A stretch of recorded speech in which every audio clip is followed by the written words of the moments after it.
নমস্কার বন্ধুরা, সবাই কেমন আছো তোমরা? আশা করি সবাই ভালো আছো। আবার একটা নতুন মিনি ব্লগ নিয়ে এসেছি তোমাদের জন্য।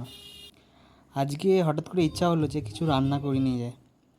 সেজন্য মাকে বললাম, মা তাহলে চলো মিক্সড ফ্রাইড রাইস আর চিকেন কষা করি। মা বললো বেশ ঠিক আছে কর। নিয়ে দোকান চলে গেছিলাম, খানি চিকেন নিয়ে চলে এলাম। তারপরে যা যা জিনিস আনার, এই ধরো সবজি যেরকম গাজর, ক্যাপসিকাম, এগুলো ঘরে কিছু ছিল না, সেগুলো সব নিয়ে এলাম। তারপরে মা এইদিকে ফ্রাইড রাইসের চালটা করে রেখে দিয়েছিল, যাতে তোমার ঝরঝরে হয়ে যায়। আর এদিকে আমি ফার্স্টে তোমার চিকেনগুলো, মিক্সড ফ্রাইড রাইস করার জন্য চিকেনগুলো ভেজে নিলাম। এবার সেখানে তারপরে চিকেনগুলো ভেজে নেওয়ার পরে তোমার ডিমটাও ভেজে নিলাম। তো মিক্সড ফ্রাইড রাইসে ধরো ডিম, চিকেন, তারপরে তোমার অনেক সময় ইয়েও দেয়, তোমার চিংড়ি মাছও দেয়। এবার সেহেতু আমি আর চিংড়ি মাছ আনিনি, ওই দুটো নিয়েই করেছি। তারপর আমাদের সবজিগুলো যেগুলো ছিল, তোমার ক্যাপসিকাম, গাজর, বিনস, সেগুলো সব একে একে ভেজে নিলাম। এবার এগুলো ভেজে নেওয়ার পরে একটুখানি আদা দিয়ে দিলাম। আর তারপরে আমি চিনি দিতে হবে ফ্রাইড রাইসটায়, সেই জন্য চিনিটা একটুখানি গুঁড়ো করে নিলাম আমল দিস্তাতে। তারপরে যে সবজিগুলো ভাজলাম, সেই সবজিগুলো ভাজার পরে চিকেন, ডিম, সেগুলো একসাথে সব মিক্সড করে নিলাম।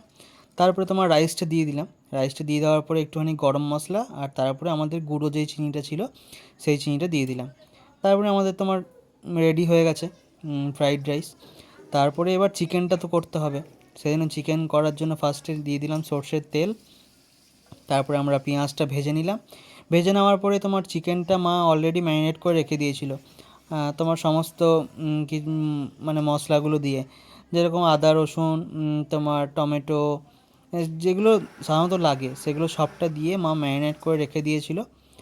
আর ম্যারিনেট করে রেখে দিয়েছে সেটা অনেকক্ষণ আগেই করে নিয়েছে। মাংসটা এনেছি, তারপরে মা ধুয়ে ম্যারিনেট করে রেখে দিয়েছে। তারপর রাইসটাও রেডি করে দিয়েছিল। তারপরে মাংসটা আস্তে আস্তে আমি সস, সয়া সস, যা যা দেওয়ার সবটা দিয়ে রেডি করে নিয়েছি। রেডি করে নেওয়ার পরে ততক্ষণে ধরো অনেক রাত হয়ে যাচ্ছে, কারণ আমি করলে তো অনেকটাই দেরি হয়। সেই জন্য মা বললো সোনাকে দিয়ে দে, সোনা ও তো খেতেই চায় না, কিন্তু তাও অল্প অল্প করে আস্তে আস্তে যদি খায়, সেই জন্য ওকে আগে দিয়ে দিলাম। তারপরে আস্তে আস্তে জল দিয়ে মাংসটা কষিয়ে নিলাম। ধরো অল্প মাংস করেছি তো, বেশি মাংস মানে গোটা মাংসই নিয়ে এসেছিলাম, কিন্তু সেদিনকে রাতে আর বেশি করিনি। পরের দিনে মা বললো ভালো করে পরের দিনে আবার করবে, তুই অল্পই কর। সেই জন্য অল্প মাংসই করেছিলাম। আর এদিকে দেখো মাংসটা কষা হচ্ছে, আর এইদিকে মিক্সড ফ্রাইড রাইসটা ভাববিনি খুব খারাপ হয়নি, তবে ভালোই হয়েছিল। তোমরা দেখে জানিও তোমাদের কেমন লাগছে, আর খেতে ইচ্ছা করলে বলো, খাইয়ে দেবো।